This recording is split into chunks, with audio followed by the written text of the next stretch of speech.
नमस्कार साथियों, आप सबको स्वागत है महतो क्लासेस पर। साथियों, मैं हूं विकास और आप लोग पढ़ रहे हैं मेरे साथ physics for the polytechnic examination. आशा करता हूं आप लोग अच्छे होंगे और इस परीक्षा की तैयारी में लगे होंगे। साथियों, आज हम लोग पढ़ने वाले हैं सोर्स ऑफ एनर्जी यानी ऊर्जा के स्रोत। साथियों, इस चैप्टर से बहुत सारे क्वेश्चन पिछले वर्षों से पूछे जाते रहे हैं, इसलिए यह चैप्टर आप लोगों के लिए बहुत ही महत्वपूर्ण हो जाता है। तो चलिए आज के सेशन को शुरू करते हैं और हम लोग देखते हैं पहला क्वेश्चन को। साथियों, हमारा पहला क्वेश्चन है, निम्न में से कौन बायोगैस ईंधन का स्रोत नहीं है। हमारे पास चार ऑप्शन है। ऑप्शन ए है लकड़ी, ऑप्शन बी है गोबर गैस, ऑप्शन सी है नाभिकीय ऊर्जा, ऑप्शन डी है कोयला। तो जैसा कि हम सब जानते हैं कि नाभिकीय ऊर्जा बायोगैस ईंधन का स्रोत नहीं है, इसीलिए हमारा सही उत्तर हो जाएगा ऑप्शन सी, नाभिकीय ऊर्जा। अब आते हैं क्वेश्चन नंबर 2 में। क्वेश्चन नंबर 2 है, ग्लोबल वार्मिंग के लिए उत्तरदायी गैस है। तो साथियों, हमारे पास चार ऑप्शन होता है, जिसमें से ऑप्शन ए है O2, ऑप्शन बी है NH3, ऑप्शन सी है CO2, ऑप्शन डी है N2। तो जैसा कि हम सब जानते हैं कि CO2 ग्लोबल वार्मिंग के लिए उत्तरदायी गैस होता है, इसीलिए हमारा सही उत्तर हो जाएगा ऑप्शन सी, CO2 गैस। साथियों, क्वेश्चन नंबर 3 है, सूर्य तथा अन्य तारों की विशाल ऊर्जा के स्रोत है। ऑप्शन ए है नाभिकीय संलयन, ऑप्शन बी है नाभिकीय विखंडन, ऑप्शन सी है दोनों, या ऑप्शन डी इसमें से कोई नहीं। तो जैसा कि हम सब जानते हैं कि सूर्य तथा अन्य तारों की विशाल ऊर्जा के स्रोत नाभिकीय संलयन में होती है, तो इसीलिए साथियों हमारा सही उत्तर हो जाएगा ऑप्शन ए। नेक्स्ट क्वेश्चन है, नाभिकीय विखंडन को नियंत्रित करने में प्रयुक्त होता है। साथियों, हमारे पास ऑप्शन ए है लोहे का छड़, ऑप्शन बी है स्टील का छड़, ऑप्शन सी है कैडमियम का छड़ और ऑप्शन डी है एल्यूमिनियम का छड़। जैसा कि हम सब जानते हैं कि नाभिकीय विखंडन को नियंत्रित करने में हम लोग कैडमियम का छड़ का प्रयोग करते हैं, इसीलिए साथियों हमारा सही उत्तर हो जाएगा ऑप्शन सी, कैडमियम का छड़। क्वेश्चन नंबर 6 है, ऊर्जा का सबसे अधिक प्रत्यक्ष एवं विशाल स्रोत क्या है। ऑप्शन ए कोयला, ऑप्शन बी बिजली, ऑप्शन सी सूर्य और ऑप्शन डी परमाणु बम। तो साथियों, हम सब जानते हैं ऊर्जा का सबसे अधिक प्रत्यक्ष एवं विशाल स्रोत सूर्य है, इसीलिए हमारा सही उत्तर हो जाएगा ऑप्शन सी, सूर्य, जो कि ऊर्जा का सबसे अधिक प्रत्यक्ष एवं विशाल स्रोत है। साथियों, अब आते हैं क्वेश्चन नंबर 7 में। क्वेश्चन नंबर 7 है, बॉक्सनुमा और सौर कुकर में 3-4 घंटे में अंदर का ताप हो जाता है। यानी बॉक्सनुमा और सौर कुकर में 3-4 घंटे के अंदर में कितने डिग्री सेल्सियस तापमान बढ़ जाती है। तो साथियों, हमारे पास ऑप्शन ए है 0 डिग्री सेल्सियस से लेकर 100 डिग्री सेल्सियस, ऑप्शन बी है 100 डिग्री सेल्सियस से लेकर 140 डिग्री सेल्सियस, ऑप्शन सी है 140 डिग्री से 200 डिग्री सेल्सियस और ऑप्शन डी है 200 डिग्री सेल्सियस से लेकर 1000 डिग्री सेल्सियस। तो साथियों, हम सब जानते हैं कि अगर यदि बॉक्सनुमा और सौर कुकर में 3-4 घंटे के अंतर में अगर तापमान देखा जाए तो 100 डिग्री सेल्सियस से लेकर 140 डिग्री सेल्सियस हो जाता है। क्वेश्चन नंबर 8 बहुत ही इंटरेस्टिंग सवाल है। क्वेश्चन है, पवनों का देश कहा जाता है, यानी हवाओं का देश किसे कहा जाता है। Option A Bharat, option B Finland, option C Denmark, option D America. तो साथियों, पवनों का देश डेनमार्क को कहा जाता है, इसीलिए साथियों हमारा सही उत्तर हो जाएगा ऑप्शन सी, डेनमार्क। अगला क्वेश्चन है, पवन विद्युत जनित्र में पवन की चाल कम से कम कितनी होनी चाहिए। ऑप्शन ए 15 किलोमीटर प्रति आवर, ऑप्शन बी 150 किलोमीटर प्रति आवर, ऑप्शन सी 1.5 किलोमीटर प्रति आवर और ऑप्शन डी 1500 किलोमीटर प्रति आवर। साथियों, हम सब जानते हैं कि पवन विद्युत जनित्र में पवन की चाल कम से कम 15 किलोमीटर प्रति आवर होनी चाहिए, इसीलिए साथियों हमारा सही उत्तर हो जाएगा 15 किलोमीटर प्रति आवर। क्वेश्चन नंबर 10 है, जीवाश्म ईंधन का उदाहरण है। तो साथियों, कोयला, लकड़ी, गोबर गैस, ये सभी जीवाश्म ईंधन का उदाहरण है, इसीलिए साथियों हमारा सही उत्तर हो जाएगा ऑप्शन डी, ये सभी। साथियों, क्वेश्चन नंबर 11 है, प्राचीन काल में ऊष्मीय ऊर्जा का सबसे अधिक सामान्य स्रोत था। ऑप्शन ए घास, ऑप्शन बी लकड़ी, ऑप्शन सी पवन, ऑप्शन डी बहता जल। साथियों, हम सब जानते हैं कि प्राचीन काल में ऊष्मा ऊर्जा का सबसे अधिक सामान्य स्रोत लकड़ी था। जैसा कि हम सब जानते हैं कि लकड़ी प्राचीन काल में ऊष्मा ऊर्जा के लिए प्रयोग किया करते थे, इसीलिए साथियों हमारा सही उत्तर हो जाएगा ऑप्शन बी, लकड़ी। अब आते हैं क्वेश्चन नंबर 12 में। क्वेश्चन नंबर 12 है, कार्य करने की क्षमता को क्या कहते हैं। ऑप्शन ए बल, ऑप्शन बी शक्ति कहते हैं, या ऑप्शन सी ऊर्जा कहते हैं, या फिर ऑप्शन डी ईंधन कहते हैं। जैसा कि हम सब जानते हैं कि कार्य करने की क्षमता को हम लोग ऊर्जा कहते हैं। इसीलिए साथियों हमारा सही उत्तर हो जाएगा ऑप्शन सी ऊर्जा। हमारा नेक्स्ट क्वेश्चन है, गोबर गैस एक प्रकार की है, यानी गोबर गैस किस प्रकार की गैस है? ऑप्शन ए प्राकृतिक gas, option B biogas, option C लकड़ी, ऑप्शन डी चूल्हा। साथियों गोबर गैस एक प्रकार की बायोगैस है, इसीलिए हमारा सही उत्तर हो जाएगा option B biogas.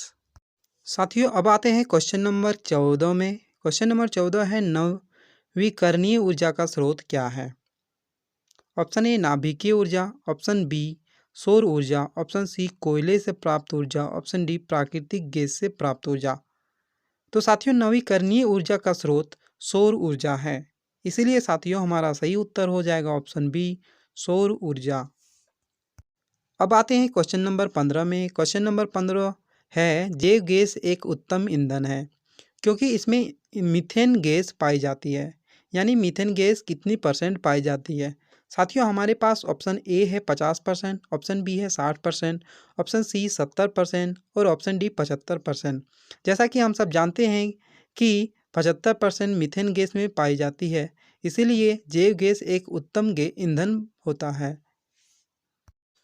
Next question है, अनवीकरणीय ऊर्जा का स्रोत है, यानी इनमें से कौन ईंधन या ऊर्जा अनवीकरणीय ऊर्जा का स्रोत है? ऑप्शन ए जीवाश्मी ईंधन, ऑप्शन बी सौर ऊर्जा, ऑप्शन सी पवन ऊर्जा, ऑप्शन डी विद्युत ऊर्जा। साथियों अनवीकरणीय ऊर्जा का स्रोत जीवाश्मी ईंधन है, इसलिए हमारा सही उत्तर हो जाएगा ऑप्शन ए जीवाश्मी ईंधन। क्वेश्चन नंबर 17 है, सौर ऊर्जा को विद्युत ऊर्जा में परिवर्तित करती है। हमारे पास ऑप्शन ए है सौर ऊष्मक, ऑप्शन बी सौर कुकर, ऑप्शन सी सौर सेल और ऑप्शन डी विद्युत मोटर। साथियों हम सब जानते हैं कि सौर ऊर्जा को विद्युत ऊर्जा में परिवर्तित करती है सौर सेल, इसलिए साथियों हमारा सही उत्तर हो जाएगा ऑप्शन सी सौर सेल, जो कि सौर ऊर्जा को विद्युत ऊर्जा में परिवर्तित करती है। अब आते हैं क्वेश्चन नंबर 18 में। साथियों क्वेश्चन नंबर 18 है, एक उत्तम ईंधन है। ऑप्शन ए कोयला, ऑप्शन बी लकड़ी, ऑप्शन सी पेट्रोलियम और ऑप्शन डी जैव गैस। साथियों हम सब जानते हैं कि एक उत्तम ईंधन जैव गैस है, इसीलिए साथियों हमारा सही उत्तर हो जाएगा ऑप्शन डी जैव गैस। अब आते हैं क्वेश्चन नंबर 19 में। साथियों क्वेश्चन नंबर 19 है, नरोरा नाभिकीय विद्युत संयंत्र किस राज्य में स्थित है? Option A Rajasthan, option B Maharashtra, option C Uttar Pradesh और ऑप्शन डी गुजरात। जैसा कि हम सब जानते हैं कि नरोरा नाभिकीय विद्युत संयंत्र उत्तर प्रदेश में स्थित है, इसलिए साथियों हमारा सही उत्तर हो जाएगा ऑप्शन सी उत्तर प्रदेश। अगला क्वेश्चन है, जीवाश्मी ईंधन ऊर्जा के हैं, यानी जीवाश्मी ईंधन ऊर्जा के कौन से स्रोत हैं? ऑप्शन ए नवीकरणीय स्रोत, ऑप्शन बी अनवीकरणीय स्रोत, ऑप्शन सी वैकल्पिक स्रोत और ऑप्शन डी इनमें से कोई नहीं। साथियों हम सब जानते हैं कि जीवाश्मी ईंधन अनवीकरणीय स्रोत के उदाहरण हैं, इसीलिए हमारा सही उत्तर हो जाएगा ऑप्शन बी अनवीकरणीय स्रोत। साथियों क्वेश्चन नंबर 21 है, सरदार सरोवर बांध किस नदी पर बना है? ऑप्शन ए गंगा नदी पर, ऑप्शन बी सतलज नदी पर, ऑप्शन सी नर्मदा नदी पर और ऑप्शन डी ताप्ती नदी पर। तो आपका सही उत्तर हो जाएगा ऑप्शन सी नर्मदा नदी पर। साथियों नर्मदा नदी पर सरदार सरोवर बांध नदी बना है, इसलिए हमारा सही उत्तर हो जाएगा ऑप्शन सी। साथियों क्वेश्चन नंबर 22 है, टिहरी बांध किस नदी पर बना है? ऑप्शन ए गंगा नदी पर, ऑप्शन बी सतलज नदी पर, ऑप्शन सी यमुना नदी पर और ऑप्शन डी नर्मदा नदी पर। जैसा कि हम सब जानते हैं कि टिहरी बांध गंगा नदी पर बना है, इसलिए साथियों हमारा सही उत्तर हो जाएगा ऑप्शन ए गंगा नदी। साथियों अब आते हैं क्वेश्चन नंबर 23 में। क्वेश्चन नंबर 23 है, भारत का पवन ऊर्जा द्वारा विद्युत उत्पन्न करने वाले देशों में कौन सा स्थान है? ऑप्शन ए दूसरा, ऑप्शन बी तीसरा, ऑप्शन सी चौथा और ऑप्शन डी पाँचवा। साथियों भारत का पवन ऊर्जा द्वारा विद्युत उत्पादन करने वाला देश में 5वां स्थान है, इसलिए साथियों हमारा सही उत्तर हो जाएगा ऑप्शन डी 5वां। साथियों क्वेश्चन नंबर 24 है, सौर सेल बनाने के लिए किसका उपयोग किया जाता है? साथियों आप सबसे एक बात कहना चाहता हूँ अभी तक आप लोगों ने हमारे चैनल को सब्सक्राइब नहीं किया है तो सब्सक्राइब ज़रूर कर दें। और आपका फ़र्ज़ भी बनता है कि हम इतना मेहनत करके आप लोगों के लिए वीडियो बनाते हैं और आप लोग कम से कम अपने दोस्तों के साथ ज़रूर शेयर करें। तो चलिए क्वेश्चन को शुरू करते हैं। क्वेश्चन नंबर 24 है, सौर सेल बनाने के लिए किसका उपयोग किया जाता है? तो ऑप्शन ए है लोहा, ऑप्शन बी चांदी, ऑप्शन सी तांबा, ऑप्शन डी सिलिकॉन। तो साथियों हमारा सही उत्तर हो जाएगा ऑप्शन डी सिलिकॉन, जो कि सौर सेल बनाने के लिए हम लोग इसका उपयोग करते हैं। क्वेश्चन नंबर 25 को शुरू करने से पहले साथियों आप सबसे एक बात कहना चाहता हूँ। अगर यदि आप लोग हमारे चैनल में नए हैं तो चैनल को सब्सक्राइब कर दें और वीडियो को लाइक नहीं किए हैं तो लाइक ज़रूर कर दें। यार हम आप लोगों के लिए इतना अच्छा से मेहनत करके वीडियो को बनाते हैं, तो आपका कर्तव्य भी बनता है कम से कम आप अपने दोस्तों के साथ शेयर करें, ताकि उन विद्यार्थियों तक ये वीडियो पहुँचे जो विद्यार्थी पॉलिटेक्निक परीक्षा की तैयारी कर रहे हैं। तो चलिए क्वेश्चन नंबर 25 को देखते हैं। क्वेश्चन नंबर 25 है, बांध के द्वारा स्थापित टरबाइन ज्वारीय ऊर्जा को किस रूप में रूपांतरित करती है? तो साथियों हमारे पास ऑप्शन है ए पवन ऊर्जा, विद्युत ऊर्जा, स्थितिज ऊर्जा और दिष्ट धारा। तो आपका सही उत्तर हो जाएगा विद्युत ऊर्जा। तो साथियों ये था आज का हमारा क्लास। आप लोगों को कैसा लगा हमें कमेंट बॉक्स पर ज़रूर बताएं और अगर ये वीडियो को अच्छा लगे तो लाइक ज़रूर करें। चलिए फिर मिलते हैं अगले वीडियो में, तब तक अपना ख्याल रखें। Thank you, take care, love you all, bye bye.